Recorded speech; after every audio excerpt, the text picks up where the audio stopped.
Welcome to Big Bang. This is Satish. GVMC standing committee ఎన్నికల్లో వైసీపీకి shock తగిలింది. 10కి 10 స్థానాలను ఎన్డీఏ కూటమి కైవసం చేసుకుంది. ఎమ్మెల్సీ ఎన్నికల్లోనూ ఇదే రిపీట్ కాబోతుందా? ఇదే అంశంపై బిగ్ బ్యాంగ్ డిబేట్లో మాట్లాడబోతున్నాం. చర్చలో పాల్గొంటున్నారు జనసేన నుంచి ఆ పార్టీ ప్రధాన కార్యదర్శి అలాగే అధికార ప్రతినిధిగా ఉన్న శివశంకర్ గారు, అలాగే మరి కాసేపట్లో వైఎస్ఆర్ కాంగ్రెస్ పార్టీ నుంచి ఆ పార్టీ అధికార ప్రతినిధి విశాఖ ప్రాంతానికి చెందిన కొండా రాజు గారు డిబేట్లో జాయిన్ కాబోతున్నారు. అలాగే తెలుగుదేశం పార్టీ నుంచి ఆ పార్టీ అధికార ప్రతినిధి శ్రీనివాస్ చౌదరి గారు డిబేట్లో జాయిన్ కాబోతున్నారు. రైట్, శివశంకర్ గారు, గత జీవీఎంసీ 3 స్టాండింగ్ ఎన్నికల్లోనూ వైసీపీదే పైచేయి అయింది. ఇప్పుడు స్టాండింగ్ కమిటీ ఎన్నికల్లో 10కి 10 స్థానాలు మీరు గెలుచుకున్నారు. అయితే స్టాండింగ్ కమిటీ ఎన్నికల్లో గెలిచినంత మాత్రాన ఎమ్మెల్సీ ఎన్నిక గెలవడం అంత ఈజీ కాదు. ఈక్వేషన్స్ వైసీపీకి అనుకూలంగా ఉన్నాయని నిన్న వైసీపీ నేతలు అంటున్నారు. అది కూడా గెలుచుకునే వాతావరణం ఉందా? నిన్నటి విజయంపై మొదటి మీ స్పందన ఏంటి? సతీష్ గారు గుడ్ మార్నింగ్ అండి. పాల్గొన్న శ్రీనివాస్ చౌదరి గారికి, బాల రాజీవ్ గారికి, కంటిన్యూ ప్రేక్షకులందరికీ కూడా వెరీ గుడ్ మార్నింగ్. సతీష్ గారు, ఎప్పుడైతే ఈ రాష్ట్రంలో కూటమి ప్రభుత్వం అధికారంలోకి వచ్చిందో వాతావరణం మారింది. రాజకీయ వాతావరణం గాని పాలనా వాతావరణం గాని పూర్తిగా భిన్నంగా ఉంది. జనరల్ గా అభివృద్ధి సంక్షేమము ఈ రెండింటి వైపు పరుగులు పెట్టించే దిశగా ప్రస్తుత పాలనా యంత్రాంగం కూడా మార్పు మనకు స్పష్టంగా కనిపిస్తుంది. వీటన్నిటి దృష్ట్యా గతంలో ఏది కోల్పోయామో అది తెలుసుకొని చాలా మంది కూటమిలో జాయిన్ అవడం అన్నది ఈ మధ్య జరిగినటువంటి పరిణామం. ఆ పరిణామంలో ఎన్డీఏ కూటమి మెజారిటీ సాధించి ఈ రోజు జీవీఎంసీ స్థాయి సంఘంలో అన్ని కమిటీల్లో గెలవడం, ఇది ఈ విజయం కంటే అభివృద్ధికి వాళ్ళు పట్టం కట్టారు, పీఠం వేశారు. ఎందుకంటే జీవీఎంసీ అతలాకుతలం అయిపోయింది. గత కొన్ని సంవత్సరాలుగా అభివృద్ధి అన్నపై ఏమి లేకుండా పోయింది. అసలు స్థానిక సంస్థలు నిర్వీర్యం అయిపోయాయి. కాబట్టి ఆ స్థితి నుంచి ఉన్నత స్థితికి చేరుకోవడానికి విశాఖ నగర అభివృద్ధికి ఇది ఒక సంకేతం అని మనం చెప్పొచ్చు. సో ఈ సందర్భంగా చాలా సంతోషం. కార్పొరేటర్లు అందరూ కూడా మంచి సముచిత నిర్ణయం తీసుకున్నారు. జీవీఎంసీ స్టాండింగ్ కమిటీ ఎన్నికల్లో కూటమి విజయం అభివృద్ధికి మార్పు అని మనం తప్పకుండా చెప్పవచ్చు. అలాగే ఎమ్మెల్సీ ఎన్నికల్లో చూసినా సరే వాళ్ళు ఇప్పుడు ప్రత్యర్థి ఎప్పుడు కూడా కాన్ఫిడెన్స్ గా ఉండడం తప్పలేదు. ఇది రాజకీయ ప్రత్యర్థులు కూటమి అండ్ వైసీపీ మెజారిటీ ఈ రోజుకి వాళ్ళకు ఉండొచ్చు. కాకపోతే ప్రజలు ఆలోచిస్తున్నారు, నాయకులు కూడా ఆలోచిస్తున్నారు. కాబట్టి ఈ ఎమ్మెల్సీ ఎన్నికల్లో కూడా సేమ్ చరిత్ర పునరావృతం అవుతుందని చెప్పేసి మాకు గట్టి నమ్మకం ఉంది, విశ్వాసం ఉంది. ఖచ్చితంగా ఎమ్మెల్సీ ఎన్నికల్లో కూడా కూటమి అభ్యర్థి ఘన విజయం సాధిస్తారన్నటువంటి ఒక పూర్తి నమ్మకం కూటమి నాయకులందరికీ కూడా ఉంది. సతీష్ గారు, అంటే ఆల్రెడీ వైఎస్ఆర్ కాంగ్రెస్ పార్టీ చాలా బలమైన అభ్యర్థిని సీనియర్ పొలిటీషియన్ బొత్స సత్యనారాయణని స్థానిక సంస్థల ఎమ్మెల్సీ అభ్యర్థిగా రంగంలో దించింది. అలాగే బలాబలాలు చూసుకున్నా మొన్నటి వరకు వాళ్ళ అధికారంలో ఉన్నారు కాబట్టి వైఎస్ఆర్ కాంగ్రెస్ పార్టీదే ఇప్పటివరకు పైచేయిగా కనిపిస్తోంది.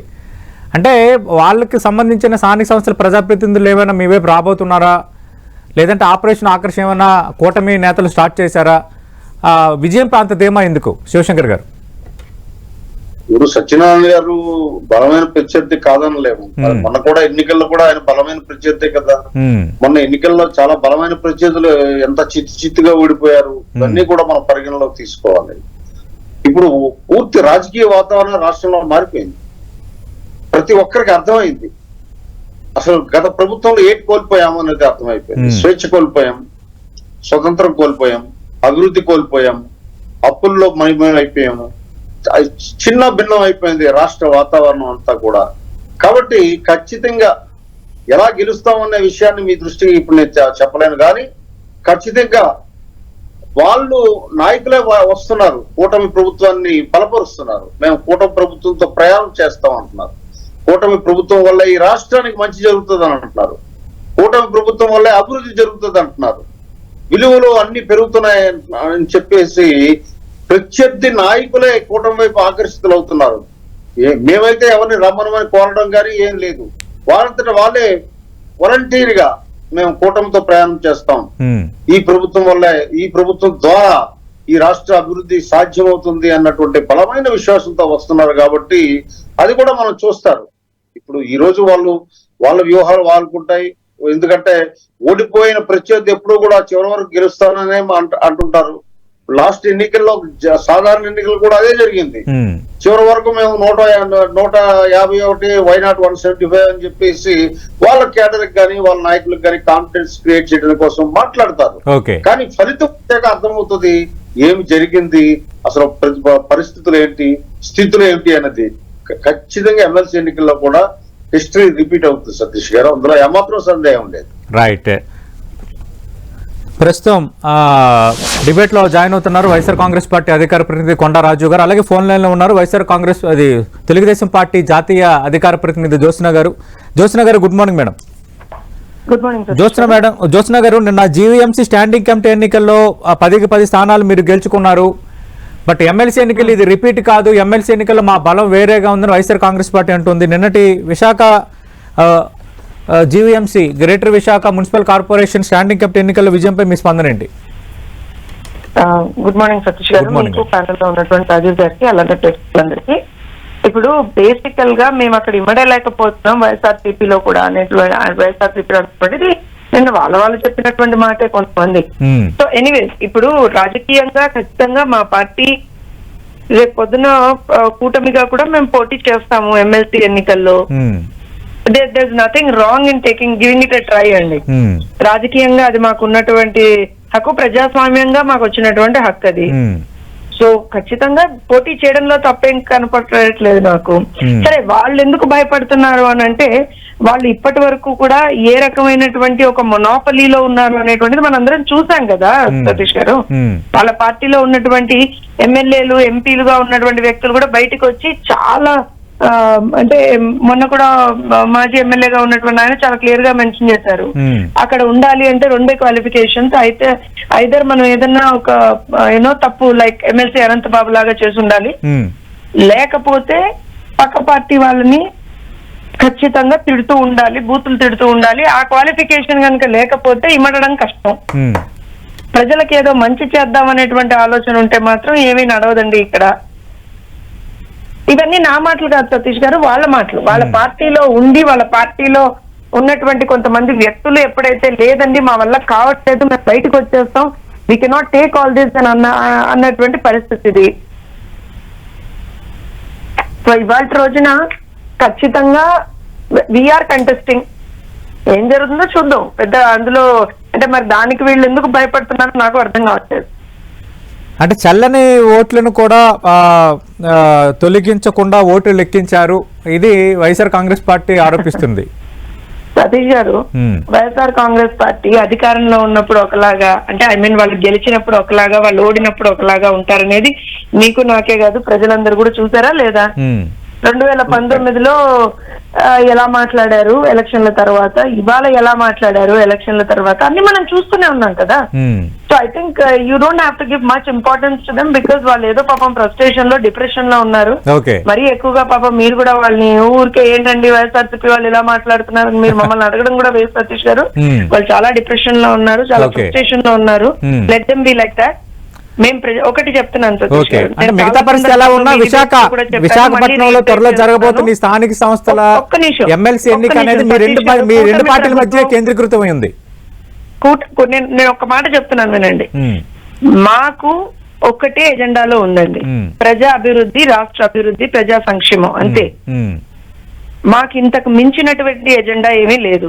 సరే, రాజకీయంగా ప్రజాస్వామికంగా మాకు వచ్చినటువంటి హక్కు ద్వారా రైట్, ఏదైనా ఎన్నికలు వస్తే పోటీ చేస్తాం, ఏం జరుగుతుందో చూద్దాం.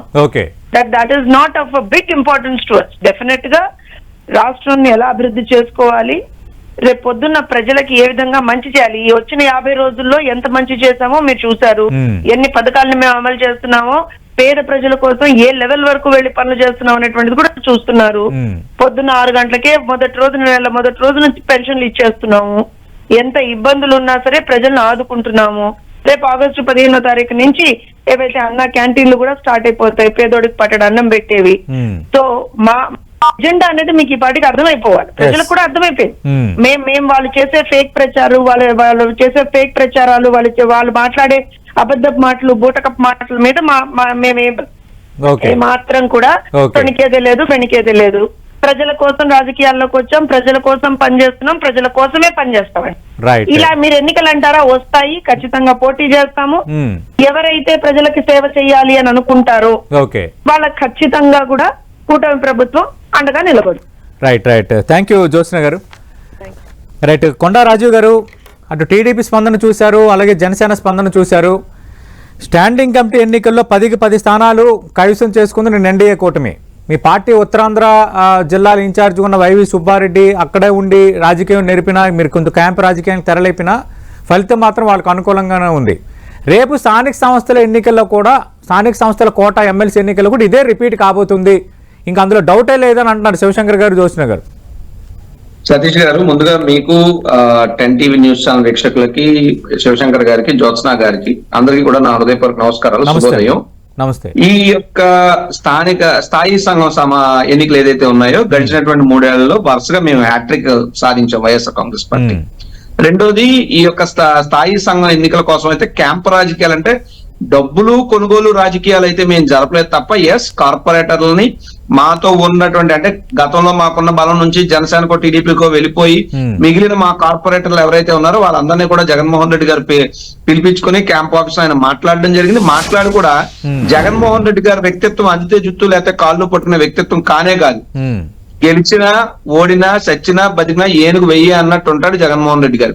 ఆయన ఒకటే చెప్పాడు, నేను నిజాయితీగా, నేను నిబద్ధతగా ఉన్నాను, ప్రజలకు మంచి చేశాను, మీకు అవకాశాలు ఇచ్చి ప్రజాప్రతినిధులు అయ్యారు మన పార్టీ బీఫారం ద్వారా, మీకు విలువలు విశ్వసనీయత ఉంటే ఉండండి, లేదు వాళ్ళు భయపెడుతున్నారు, జీవితాలను నాశనం చేస్తున్నారు, ఆర్థిక మూలాలు కొడుతున్నారు, లేదా వ్యక్తిగత దాడులు చేస్తున్నారు, క్రిమినల్ కేసులు అక్రమంగా పెడుతున్నారు, జీవితాలు సర్వనాశనం అవుతాయి అనే భయం మీలో ఉంటే మీరు వెళ్ళిపోండి, నాకు అభ్యంతరం లేదని కూడా స్పష్టంగా మా వాళ్ళకి చెప్పడం జరిగింది.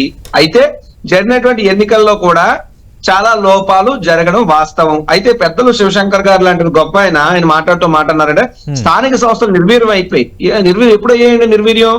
అసలు ఎన్నికలు ఎప్పుడు జరగాలండి? 2017లో స్థానిక సంస్థలు అంటే జీవీఎంసీ అయితే 2012లోనే అయిపోయింది. 5 ఏళ్ళు అక్కడ నుంచి 2017కి ఎన్నికలు పెట్టలా. 2017లో ఇప్పటికి 2014-19 మధ్య ఎవరి ప్రభుత్వం ఉంది? ఆ ముఖ్యమంత్రి కదా ఈ రోజు మీరు మద్దతు ఇస్తున్నారు. మరి ఆ రోజు మీరు అందరూ ఎందుకు మాట్లాడలేదు? రాష్ట్రంలో ఉన్నటువంటి స్థానిక సంస్థలన్నీ 2017లో ఎన్నికలు అయిపోతే మళ్ళీ జగన్మోహన్ రెడ్డి గారు ముఖ్యమంత్రి అయి పెట్టిన దాకా పెట్టలేనటువంటి మీరు, అటువంటి నాయకుడితో ఉంటున్నటువంటి మీరు కూడా స్థానిక సంస్థలు నిర్వీర్యం అని మాట్లాడుతుంటే తప్పు సార్, దయ్యాలు వేదాలు వల్లించినట్టున్నాయి. Point number 1. Point number 2, Pawan Kalyan garu రాజకీయాల్లోకి వచ్చారు, ఓకే. చంద్రబాబు నాయుడు అయితే అందరూ చూశారు, ఆయన మాయల మరాఠీ మోసగాడని అందరికీ తెలిసిందే. కానీ పవన్ కళ్యాణ్ గారు కొత్తగా ఉప ముఖ్యమంత్రి అయ్యారు. కాపు సామాజిక వర్గం కానీ, లేదా ఆయన సినిమా అభిమానులు కానీ, లేదా పార్టీ కార్యకర్తలు కానీ, కామన్ పీపుల్ కానీ పవన్ కళ్యాణ్ ఏదైనా గొప్పగా చేస్తాడేమో అన్నటువంటిది ఒక చిన్న ఆశ ఉంది ఎవరికైనా. మీరు గమనిస్తే గతంలో జరిగిన స్థానిక సంస్థల ఎన్నికల్లో ఉదాహరణకి ఎక్కడ మన తాడిపత్రి లాంటి ఒక మున్సిపాలిటీలో మాకు తెలుగుదేశానికి ఒకే ఒక కౌన్సిలర్ తేడా వచ్చాడండి. కానీ జగన్మోహన్ రెడ్డి గారు నిజాయితీగా మేము ఆ కౌన్సిలర్ తీసుకుని టపాటపామని పవన్ కళ్యాణ్ గారు కండువేయటం మాకెంతసేపు 5 సెకండ్ల పని, కానీ మేము చేయలేదే. లెట్ ద డెమోక్రసీ విన్ అని చెప్పి జగన్మోహన్ రెడ్డి గారు ఊరుకున్నారు. కాబట్టే తాడిపత్రిలో జేసీ ప్రభాకర్ రెడ్డి గారు మున్సిపల్ చైర్మన్ అవ్వగలిగారు. అంటే కొండరాజు గారు, మీ కార్పొరేటర్ లో కొందరు జనసేనకు కనెక్ట్ అయ్యారు, కొందరు తెలుగుదేశం పార్టీ కనెక్ట్ అవుతున్నారు. ఒకటి వాళ్ళ ఆపరేషన్ ఆకర్షణ కంటే మీరెందుకు నిలబెట్టుకోలేకపోతున్నారు వాళ్ళని? వైఎస్ఆర్ కాంగ్రెస్ పార్టీలో ఉంటే మనకు భవిష్యత్తు ఉంటుందన్న భావన వాళ్ళు ఎందుకు తగ్గుతుంది? ఇప్పుడు నాణ్యానికి రెండో వైపు కూడా చూడాలి కదా. 100% చూడాలి. బట్ ఒకటి మాత్రం గమనించండి సార్, గుర్రాన్ని మనం చెరువు దాకే తీసుకెళ్ళగలం తప్పితే దాంతో బలవంతంగా నీళ్లు తాగించలేం. ఇది అందరికీ తెలిసిన సామెతే. మనం చెప్పాల్సినంత వరకు చెప్పాం. లేదు వాళ్ళ యొక్క పందా వేరేగా ఉంటే లెట్ దెమ్ గో. రాజకీయ నాయకులనే రాజకీయ కార్యకర్తల రాజకీయ నాయకులుగా తయారు చేసే కర్మాగారం వైఎస్ఆర్ కాంగ్రెస్ పార్టీ. పాత నీరు పోతే కొత్త నీరు తయారవుద్ది, కార్పొరేటర్లు పోతే కొత్త కార్పొరేటర్లు, తర్వాత నెక్స్ట్ 2 ఏళ్ళు ఎలక్షన్ మళ్ళీ మేము తయారు చేసుకుంటాం. ఇప్పుడు ఎమ్మెల్యేలు ఎమ్మెల్సీలు ఎవరైనా పోతే మా బోటలో ఎమ్మెల్యేలు ఎమ్మెల్సీలు అవుతాం, మాకేం నష్టమేం లేదు. బట్ నేను ఏం చెప్తున్నానంటే, ఒక కార్పొరేటర్ ను కూడా, ఒక కౌన్సిలర్ ను కూడా తీసుకోకుండా మున్సిపల్ చైర్మన్ ని కూడా తెలుగుదేశానికి వదిలేసినటువంటి స్థాయి వ్యక్తిత్వం జగన్మోహన్ రెడ్డి గారిది. వాళ్ళ పార్టీ బీఫారం మీద గెలనాలు కూడా తీసుకొచ్చి టపాటపమంటూ జనసేన కండువాలు వేసినటువంటి వ్యక్తిత్వం పవన్ కళ్యాణ్ గారిది. అది రాజకీయాల్లో పవన్ గారి స్థాయి, ఇది జగన్మోహన్ రెడ్డి గారి స్థాయి. సో ఇవి రెండవది మా పార్టీలో ఉన్నటువంటి కార్పొరేటర్లో, మా పార్టీలో ఉన్నటువంటి మాజీ ఎమ్మెల్యేలో మమ్మల్ని ఏదో తిట్టెళ్ళిపోతున్నారు, అవన్నీ నిజాలు అని చెప్పి జ్యోత్స్న గారు అంటున్నారు. Okay. మరి అవన్నీ మా వాళ్ళు వెళ్ళిపోయిన వాళ్ళు, మా వాళ్ళు అందరూ మమ్మల్ని తిట్టిన నిజాలైతే మీ నుండి కూడా గతంలో వచ్చేసిన వాళ్ళందరూ తిట్టిన నిజాలను ఒప్పేసుకుని అప్పుడు మమ్మల్ని అనండి. Okay. అందరూ కూడా అంటే Okay. జ్యోత్స్న గారు కూడా వ్యక్తిగతంగా మంచిగా హుందాతనంగానే ఉంటారు, ఈవెన్ శివశంకర్ గారు కూడా. సో నేనైనా మా పార్టీలో ఇప్పుడు నేను గత 5 ఏళ్ళు అధికార పార్టీలో ఉన్నాను, ఇప్పుడు శివశంకర్ గారు అధికార పార్టీలో ఉన్నారు. గత 5 ఏళ్లలో రాజీవ్ గాంధీ ఒక అన్యాయం చేశాడని కానీ, ఒక అవినీతి చేశాడని కానీ, Okay. లేకపోతే ఊరికే బూతులు ఎవరినో తిట్టారని కానీ ఎవరైనా చెప్పగలరా? లేదు. Okay. Okay. ఈవెన్ శివశంకర్ గారు అయినా, జ్యోత్స్న గారు అయినా వ్యక్తిత్వం ఉన్న వ్యక్తులే. సో ఈ బోర్డు వారు కూడా ఊరికే రాజకీయ విమర్శలు కాకుండా Okay. కన్స్ట్రక్టివ్ పాలిటిక్స్ లో ఉంటే బాగుంటది అనేటువంటి నా ఉద్దేశం. Okay. వాళ్ళ సొంత పార్టీ నేత బొలిశెట్టి సత్యనారాయణ గారు అమరావతికి సంబంధించినటువంటి నిర్మాణాల్లో అక్కడ పర్యావరణ ఇబ్బందులు కలుగుతున్నాయని గొగ్గోలు పెడుతున్నాడు. మరి బీయింగ్ ఆ పర్యావరణ శాఖ మంత్రిగా ఉన్నటువంటి పవన్ కళ్యాణ్ గారు ఏం చర్యలు తీసుకుంటున్నారు దాని మీద? Okay, so we have lot of issues to discuss. Right. Shivashankar garu కొందరు వెళ్ళిపోయినంత మాత్రాన ఏం జరిగేదేమీ లేదు, స్థానిక సంస్థలు ఎక్కడ కూడా వైసీపీ హయాంలో నిర్వీర్యం కాలేదు, ఎమ్మెల్సీ ఎన్నికల్లో మాకు అవకాశాలు మెరుగ్గా ఉన్నాయి, ఇది రాజీవ్ గారు ఇస్తున్న వివరణ. అంటే సతీష్ గారు రాజీవ్ మాట్లాడిందంతా కూడా విన్నాను. ఇప్పుడు ఏదైనా ఒక అపజయం ఎదురయ్యేటప్పుడు విద్యుడు ఎవరైనా సరే, అది రాజకీయ పార్టీ అయినా అవ్వచ్చు, వ్యక్తి అయినా అవ్వచ్చు, ఆ అపజయాన్ని నుంచి పాఠాన్ని నేర్చుకో. ఎక్కడ మనం ఫెయిల్ అయ్యాం, ఎందుకు ఫెయిల్ అయ్యాం, మనకి సక్సెస్ ఎందుకు రాలేదు అని అనాలిసిస్ చేసుకుంటాం. ఇది సర్వసాధారణం. ఆర్గనైజేషన్ అవ్వచ్చు, కంపెనీలో అవ్వచ్చు, వ్యక్తి అవ్వచ్చు, పార్టీ అవ్వచ్చు, ఏదైనా కావచ్చు. కానీ నేను గమనించింది ఏంటంటే వీళ్ళ పార్టీలో వాళ్ళు జగన్మోహన్ రెడ్డి దగ్గర నుంచి కొండా రాజీవ్ వరకు కూడా ఒకే స్టైల్ పాటిస్తారు. అరే గతంలో ఎందుకు జరిగింది ఇలాగా అన్నది ఈ రోజుకి వీళ్ళు విశ్లేషించుకున్నట్టు నాకేమైతే కనిపించటం లేదు. రెండోది, నేను అన్నది నిర్వీర్యం చేశారు అనే మాట consciously I used. Local bodies funds divert చేయలేదా మీరు? ఎన్ని వేల కోట్లు మీరు డైవర్ట్ చేసేశారు. నేను అది మాట్లాడుతుంటే 2000 పాప ఇప్పుడు స్థానిక ఎన్నికలు పెట్టలేదని ఈ బోడుగుండుకి మోకాలకి కనెక్షన్ పెట్టి మాట్లాడడం అన్నది వీళ్ళకి వెండతో పెట్టినటువంటి విద్య. తప్పు ఎక్కడ జరిగిందో తెలుసుకోండి. తప్పు తెలుసుకుంటే మీరే బాగుపడతారు, లేదంటే మీరు అలాగే ఉంటారు. మాకేం నష్టం లేదు. మేమైతే చక్కగా మేమంతా కూడా అనాలిసిస్ చేసుకుని ముందుకెళ్తాం. అలాగే వక్ర భాష్య చెప్పడం మానుకోండి. అమరావతికి ఎగ్నిస్ట్ గా బొలిశెట్టి సత్య గారు, మా పర్యావరణ ప్రధాన కార్యదర్శి, ఏ రోజు మాట్లాడలేదు. అది మీరు వక్రించినటువంటి భాష్యం. అది ఫ్లడ్ ప్లైన్స్ గతంలో ఆయన ట్వీట్ చేసింది ఏంటి? యమున వరదలు వచ్చేటప్పుడు ఎలా కొట్టుకుపోయో అది దృష్టిలో పెట్టుకోవాలి, ఫ్లడ్ ప్లైన్స్ ని మనం జాగ్రత్తగా కాపాడుకోవాలి అన్నారు. ఫ్లడ్ ప్లైన్స్ లో కట్టడం లేదు. ఇవన్నీ ఉన్నాయి. ఊరిక ఏదో ఒకటి వక్రీకరించి దాని నుంచి లబ్ధి పొందాలని కాకుండా మీ నాయకులు అంత అసంతృప్తి ఎందుకున్నారు? ఏం జరిగింది? పార్టీని ఎలా రీఆర్గనైజ్ చేసుకోవాలి? అది. రెండోది, మీ అధినేతలో ఉన్న లోపాలు ఏంటి మీరు చెప్పండి.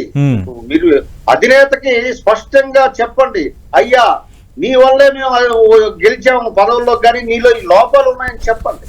చెబితే మీ పార్టీకి బాగుంటది. లేదు ఇదే స్టైల్ కంటిన్యూ చేస్తామంటే మళ్ళీ ఇదే స్టైల్లోనే రిజల్ట్స్ ఉంటాయి. అంతేగాని లోకల్ బాడీస్ ని పంచాయతీరాజ్ నిధులు డైవర్ట్ చేసేసారు, లాస్ట్ టైం కార్పొరేషన్స్ నిధులు డైవర్ట్ చేసేసారు, అభివృద్ధి కుంటుపడిపోయింది, నిర్వీర్యం ఆ రకంగా చేసేసారు. ఎక్కడ ఏం జరగలేదు, వర్క్స్ ఏం జరగలేదు. దానివల్ల అంత తీవ్ర అసంతృప్తితో ఉన్నారు. ఈ రోజు మీరు ఏ ఎంపీటీసీ జడ్పీటీసీని ఒక సర్పంచ్ని కానీ మీరు కదిలిస్తే అక్కడ తెలుస్తుంది మీకు మీ పార్టీ మీద వాళ్ళకి ఏ రకమైనటువంటి అభిప్రాయం ఉంది అనేది. కాబట్టి నేనే ఇప్పటికైనా చెప్తున్నాను, పొలిటికల్ ప్రాసెస్ లో అనేక పార్టీలు ఉంటాయి. ఎవరు సిద్ధాంతాలు భావజాలతో వాళ్ళు వెళ్తారు, అది తప్పు లేదు. కానీ ఎదుటి వ్యక్తిని విమర్శించే ముందు మనం ఒక వేలు చూపిస్తే 4 వేలు మన వైపు చూపిస్తాయన్న విషయం అర్థం చేసుకొని ముందుకెళ్తే వాళ్ళ పార్టీకి మంచిది. లేదు అంటే ఇలాగే డిగ్రేడేషన్ స్టార్ట్ అవుతుంది, డిమినిష్ అయిపోతుంది ఆ పార్టీ అతి త్వరలో, అందులో డౌట్ ఏం లేదు. రైట్. రాజీవ్ గారు, సతీష్ గారు ఎలాంటి సమాధానం ఉంది సార్? ఇప్పుడు లోకల్ బాడీస్ గురించి శివశంకర్ గారు మాట్లాడారు. ఇదే విశాఖపట్నంలో DCR గా కూడా వర్క్ చేసిన ఆయన శివశంకర్ గారు. నేను సుదీర్ఘ కాలం నుండి విద్యార్థి రాజకీయాల్లో ఉన్న వ్యక్తిని. నిజంగా అసలు లోకల్ బాడీస్ అనేటువంటివి ఎవరి హయాం నుండి నిర్వీర్యం అవ్వడం మొదలుపోయినాయి. అసలు ఫండ్స్ డైవర్షన్ అనే పద్ధతి ఎవరు తెచ్చారు, అసలు సిఎఫ్ఎంఎస్ పట్టుకొచ్చి మూలకారకుడు ఎవడు, ఈ డిపార్ట్మెంట్ పక్క డిపార్ట్మెంట్ డబ్బులు వెళ్ళిపోయే విధానాన్ని తీసుకొచ్చింది ఎవరు, జీవీఎంసీ లాంటి పెద్ద కార్పొరేషన్ నిధులు కూడా స్వాహా చేసేసినటువంటి తొలి రాష్ట్ర ప్రభుత్వం ఏది? ఈ యొక్క వివరాలు నేను చెప్పడం కాదు, శివశంకర్ గారికి అన్ని తెలిసినా ఆయన అశ్వత్థామ కుంజరత అని చందంగా చాలా గొప్పగా మాట్లాడటం ఒక చింత బాధ కలిగించింది. ఆర్టీఐ పెట్టి తిస్తే మొదలు తెలిసిపోద్ది విశాఖపట్నం జీవీఎంసీ ఫండ్స్ ఏ ఇయర్ లో రాష్ట్ర ప్రభుత్వం ఖజనాలకు ఎలా వెళ్ళిపోయి ఎలా ఎట్టి డైవర్ట్ చేశారనేది. దానికి అంతటికీ ఆద్యుడు చంద్రబాబు నాయుడు. మీకు చేతనైతే మీరు ఇప్పుడు ఉప ముఖ్యమంత్రిగా ప్రభుత్వంలో భాగస్వామిగా మీరు ఉన్నారు కాబట్టి సిఎఫ్ఎంఎస్ విధానాన్ని క్యాన్సిల్ చేయమని చెప్పండి. కొండరాజు గారు ఆ జీవీఎంసీ మీద అంశం మీద మనం మాట్లాడదాం. ఇప్పుడైతే త్వరలో స్థానిక సంస్థల ఎన్నికలు జరగబోతున్నాయి. మీరు ఆల్రెడీ మీ పార్టీకి సంబంధించిన అగ్రనేత మాజీ మంత్రి బొత్స సత్యనారాయణ రంగంలో దించారు. కంపారిటివ్ గా సంఖ్యాబలంగా చూసుకుంటే మీదే బలం కనిపిస్తోంది. కానీ ఇప్పుడు ఇక్కడ మనం స్టాండింగ్ కమిటీ ఎన్నికల్లోనే చూసాం. నోటిఫికేషన్ పడిన తర్వాత 11 మంది కార్పొరేటర్లు జంప్ అయిపోయారు. పోలింగ్ ముందు రోజు మీరు క్యాంప్ నిర్వహిస్తే దానికి 4 రాలేదు. ఫలితాలు ఎలా ఉన్నాయో మనం చూసాం. సార్, ఇది ఇప్పుడు ప్రజాస్వామ్యంలో మనం నిజాయితీగా ఎన్నికలకు మాకు బలం ఉంది కాబట్టి మేము అభ్యర్థులను పెడుతున్నాం. వాళ్ళకు బలం లేకపోయినా అభ్యర్థులను పెడుతున్నారు అని అంటే దాని అర్థం ఏంటి? కొనుగోళ్లు, అమ్మకాలు. ఓకే, ఇంకొక విషయం, మేము గతంలో అధికారంలో ఉన్న ప్రజాస్వామ్యంలో గెలుస్తామో గెలవమో అనేది పక్కన పెడితే పోటీ చేయడం అనేది అది ఇట్స్ రైట్ కదా. నో సార్, ఇప్పుడు ఒక్క మనిషి వాళ్ళ వైపు ఉన్న పోటీ చేయడానికి వాళ్ళకి పూర్తి అర్హత ఉంటుంది, దాన్ని ఏం కాదని నేను. బట్ మీరు గమనిస్తే గతంలో పంచుమత్ అనురాధ్ గారు ఎలాగ ఎమ్మెల్సీ అయ్యారు, అప్పుడు బలం ఉండి నిలబెట్టారు వీళ్ళని, బలం లేకపోయినా నిలబెట్టారు. మా పార్టీ నుంచి కొంతమంది చంద్రబాబు నాయుడు గారు ఈ విధమైనటువంటి మ్యానిపులేషన్ మేనేజ్మెంట్ రాజకీయాలు చేయడంలో సిద్ధవస్తుడు. ఆయన డాక్టరేట్ అందులో. మాకు ఆయనకు ఉన్నటువంటి స్కిల్స్ లేవు, మేము నిజాయితీగానే ముందుకెళ్తాం. బట్ ఒకటి చెప్తున్నాను సార్, అబద్ధం అనేదో అవినీతి అనేదో తాత్కాలికంగా గెలవచ్చు తప్ప నిజం నిటారుగా చరిత్రలో నిలబడుతుంది. ఇప్పుడు ఎంత చంద్రబాబు నాయుడు గారు చేశారు, చంద్రబాబు నాయుడు సొంత మామకు వెనుపొడి పొడి ఎమ్మెల్యేలు కొన్నారన్న చరిత్ర ఎవడో మార్చలేరు కదా. కాబట్టి మీరు గెలుపు ఓటంలో రావచ్చు, బట్ చరిత్రలో నిలిచే యొక్క విధానం చాలా ముఖ్యం. ఒక రాజకీయ నాయకుడి కన్నా ఒక లీడర్ కి అది చాలా ముఖ్యంగా ఉంటుంది. సో మా యొక్క అంచనాలు మాకున్నాయి, మా యొక్క స్ట్రాటజీస్ మాకున్నాయి. ఎక్కడ కూడా ఉత్తరాంధ్ర జిల్లాల నుంచి సీనియర్ మంత్రి, ఆయన అపారమైనటువంటి అనుభవం ఉన్నటువంటి వ్యక్తి, రాజకీయంగా సుదీర్ఘమైనటువంటి పరిచయాలు, కానీ ఆయనకు ఉన్నటువంటి బలాబలాలు, పార్టీ యొక్క బలాబలాలతో ఖచ్చితంగా 100% ఇక్కడ ఎమ్మెల్సీని మేము గెలుచుకునేందుకు మా యొక్క విశ్వ ప్రయత్నాలు మేము చేస్తాం. తర్వాత ఏమైనా కొనుగోలు అమ్మకాల రాజకీయాలు వాళ్ళు చేస్తే వాళ్ళ దగ్గర ఉన్నంత ఆర్థిక మూలాలు, అధికార బలాలు ప్రస్తుతం మా దగ్గర లేవు కాబట్టి ఏదైనా జరగడానికి జరిగితే నేను చెప్పలేను. కానీ బట్ యాజ్ ఆఫ్ నౌ 100% ఉత్తరాంధ్రలో ఉన్నటువంటి విశాఖ కార్పొరేషన్ సంబంధించినటువంటి ఉమ్మడి విశాఖ జిల్లా స్థానిక సంస్థల ఎమ్మెల్సీని వైఎస్ఆర్ కాంగ్రెస్ పార్టీ గెలుచుకోబోతుంది. అంటే రాజీవ్ గారు, మీ హయాంలో ఆపరేషన్ ఆకర్షణ జరగలేదా? చాలా మున్సిపాలిటీల్లో మున్సిపల్ కౌన్సిలర్లు, తెలుగుదేశం పార్టీకి చెందిన కార్పొరేటర్లు మీ పార్టీకి వచ్చిన సందర్భాలు కూడా ఉన్నాయి కదా. ఆ పార్టీ టికెట్ మీద గెలిచిన ఒక 4 మీకు మొన్నటి వరకు సపోర్ట్ గా ఉన్న వాతావరణం లేదా? నేను కాదనలేదు సార్. ఇక్కడ 2 విషయాలు. మనం కాన్స్టిట్యూషనల్ గా కన్స్ట్రక్టివ్ గా మాట్లాడుకోవడం ఒకటి, ఐ మీన్ ప్రాక్టికల్ గా, థియరిటికల్ గా అనేటువంటి 2 రకాలు ఉంటాయి రాజకీయాలు. ఇప్పుడు జగన్మోహన్ రెడ్డి గారు కానీ మా పార్టీ కానీ ఎక్కడ కూడా ఏ కార్పొరేట్ కంటే వేరే పార్టీ బీ ఫారం మీద గెలిచిన వాళ్ళు ఎవరికి మేము కండువా వేయలేదు. మేము వలంనేని వంశీకి కండువా వేయలేదు, లేకపోతే మీరు అన్నట్టు ఇంకో 3 ఎమ్మెల్యేలు కూడా ఎక్కడ కండువా వేయలేదు. బట్ యాజ్ ఏ ఎమ్మెల్యేగా, ప్రజాప్రతినిధిగా వాళ్ళు అసెంబ్లీలో కూడా న్యూట్రల్ సభ్యులుగా కూర్చున్నారు, అటుపక్క ఇటుపక్క కాకుండా. అలాగే ఒక ఎమ్మెల్యేగా, ప్రజాప్రతినిధిగా ముఖ్యమంత్రి దగ్గరకు వచ్చి సమస్యలు విన్నవించుకోవచ్చు, వెళ్ళొచ్చు, రావచ్చు. వాళ్ళు అదే చేశారు. సో ఇక్కడ నేను అడుగుతున్నాను, ఓకే, పవన్ కళ్యాణ్ గారు కూడా కండువా వేయకుండా న్యూట్రల్ సభ్యులుగా ఉంచుకుని ఎన్నికల వరకు వాళ్ళు సపోర్ట్ తీసుకుని ఉంటే అది ఇంకోలా ఉంది. కానీ డైరెక్ట్ ఆయనే కండువా వేస్తే okay, let it go. See, మనం ఎవరిని మాట్లాడలేదు సార్. మనం పందాలు వెళ్తున్నాం అని చెప్పి పవన్ కళ్యాణ్ గారిని అదే పందాలు రమ్మనంటే కాదు, ఆయన పందా ఆయనకుంటది. రెండోది, శివశంకర్ గారు అన్నారు మీరు ఇంకా ఆత్మవిమర్శ చేసుకోవట్లేదు. నో, మేము ఆత్మవిమర్శ చేసుకుంటున్నాం, మేము ఆత్మ పరిశీలన చేసుకుంటున్నాం. మేము ఒకటే చెప్తున్నాం, మా పార్టీలో రేపన్నా నాడు ఎవర్రా మిగిలేదంటే మాలాగా నిజాయితీగా పార్టీ నమ్ముకుని ఉండే నాయకులు, కార్యకర్తలే తప్పితే ఈ అవినీతి చేసే వాళ్ళు, అమ్ముడుపోయే వాళ్ళు, రాజకీయంగా ఒక రకంగా బ్రోకర్ల టైప్ ఉండే వాళ్ళు ఈ జంపింగ్ జపాంగ్ లో అటు ఇటు మారుతారు. గతంలో అధికారం లేదు. నిజాయితీగా ఉన్నందుకు కొండరాజుకి ఏం దక్కింది వైఎస్ఆర్ కాంగ్రెస్ పార్టీలో? కనీసం ఓటమి తర్వాత మీ జిల్లాలో నిర్వహిస్తున్న కార్యక్రమాలకి కనీసం కొండా రాజీవ్ గాంధీ లాంటి నేతలకి కనీసం ఇన్విటేషన్ ఉందా? పార్టీలో పరిస్థితి ఎలా ఉన్నట్టు సార్? ఇప్పుడు కొంత జెడ్పీటీసీలు, ఎంపీటీసీలు, ఆ లోకల్ బాడీకి సంబంధించినటువంటి మీటింగ్లు అవటం వల్ల నాకు ఆహ్వానం రాలేదు. బట్ అలాగని చెప్పి ఆహ్వానించలేదు కాబట్టి ఏదో అలిగింట్లో కూర్చున్న రకం అయితే రాజీవ్ గాంధీ కాదు. ఓకే. పార్టీ ప్రాణంగా జగన్మోహన్ రెడ్డి గారి మీద ఓకే. పూర్తి అభిమానంతో విశ్వాసపాత్రుడిగా ఓకే. ఆయనకంటూ కట్టుబానిసలా పని చేస్తాం, పార్టీ Right. కోసం పని చేస్తాం. అలాగని చెప్పి ఓకే. అధికారం ఉన్నప్పుడు పొంగిపోయి అవినీతి చేయలేదు రాజీవ్ గాంధీ. Right. అధికారం పోయిందని కృంగిపోయి నా జీవితం ఏమైపోతుందని Right. ఆలోచించే వ్యక్తిత్వం కూడా కాదు. Right, right. శివశంకర్ నిజాయితీగా గారు? ఉండే మనుషులం మేమైతే. రైట్ శివశంకర్ గారు, అంటే ఇప్పుడు టీడీపీ చేర్చుకోవటం మాకు కొత్త ఆశ్చర్యం అనిపించలేదు, బట్ విలువలు సాంప్రదాయాలను జనసేన చెప్తుంది. ఎలా కండువా కప్తారు మా కార్పొరేటర్లు చేరటానికి వెళ్తే అని రాజీవ్ గారు అంటున్నారు. అంటే మీ కార్పొరేటర్లు మీకు మీ పార్టీ అంటేనే అడ్లిపోయారు. అందులో ఒక కార్పొరేటర్ గతంలో మా జనసేన పార్టీలోనే పనిచేసింది ఆవిడ. సో ఆవిడని అప్పుడు మీరు ఏం చేశారు, నీ కార్పొరేట్ టికెట్ ఇస్తాం వచ్చే అని అన్నారు. సో ఇప్పుడు వచ్చిన వాళ్ళందరూ మీరు గమనించే సతీష్, అందరూ మహిళా కార్పొరేటర్లు ఎక్కువ మంది రావడం జరిగింది. అవును. జనరల్ గా ఏంటంటే మా పార్టీ వైపు మహిళలు చూస్తున్నారు. మహిళలకి ఇక్కడ ఉన్నటువంటి గౌరవం గాని సముచిత స్థానం గాని వేరే పార్టీలు ఎక్కడ ఉండదు. కాబట్టి వాళ్ళంతా వాలంటీర్ గా వచ్చారు తప్ప అది ఎప్పుడు చాలా రోజుల నుంచి నానుతున్నదే. ఆ వాలంటీర్ గా వచ్చిన వాళ్ళు చేర్చుకుంటాం, మా సిద్ధాంతాలు భావజాలకి కట్టుబడి చేస్తామని చెప్పిన వాళ్ళని చేర్చుకుంటాం.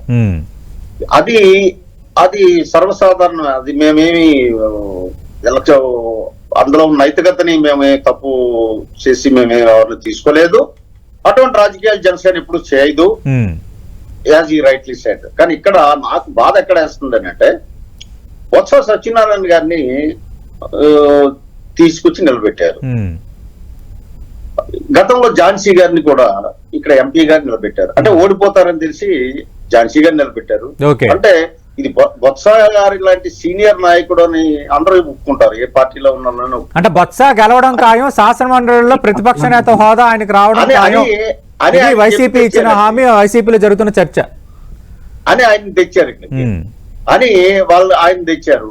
రేపు పరిస్థితి ఎలా ఉంటుంది అంటే ఇక్కడ ఒక రకంగా ఇండైరెక్ట్ గా బొత్సాన్ని కిల్ చేస్తున్నట్టే, ఆయన ఇమేజ్ కానీ టార్నిష్ చేస్తున్నట్టే. అసలు ఇలా పార్టీలో డెమోక్రసీ ఎక్కడ ఉంది? ఇందాక మీరు మంచి ప్రశ్న వేశారు, రాజీవ్ ని ఎందుకు పిలవలేదు ఆ సమావేశానికి అంటే అసలు ఇంటర్నల్ డెమోక్రసీ అనేది పార్టీలో లేదండి. ఒక రకంగా చెప్పాలంటే రాజీవ్ నాకు కుర్రవాడు అప్పటి నుంచి కూడా తెలుసు, మంచి ఉద్యమాలు చేసేవాడు, స్టూడెంట్ యూనియన్ గా మంచి వాగ్దాటి ఉన్న వ్యక్తి. కాకపోతే నేను అనేక సందర్భాల్లో చెప్పాను, is right man in wrong party. So వీళ్ళ పార్టీలో డెమోక్రసీ లేదండి. వీళ్ళ పార్టీలో ఏంటంటే ఒక 3 జిల్లాలకి ఒక పాలిగారిని పెట్టేశారండి. ఆ పాలిగారు ఏం చెప్తే అదే వీళ్ళకి రాజ్యాంగం. ఈ రకంగా రాష్ట్రం అంతా మొన్నటి ఓటమికి ప్రధాన కారణం అది. ఇంకా అర్థం కావట్లేదు, మేము చెప్పవలసి వస్తుంది. ఆత్మవిమర్శ చేసుకోండి, అంతర్గత ప్రజాస్వామ్యం చల్లండి. రెండోది నీతి నిజాయితీ గురించి అంత తక్కువ మాట్లాడితే ఈ పార్టీ అంత మంచిది. Okay, right. Thank you Shivashankar garu. Right. Thank you Rajiv గారు. మనం చూస్తున్నాం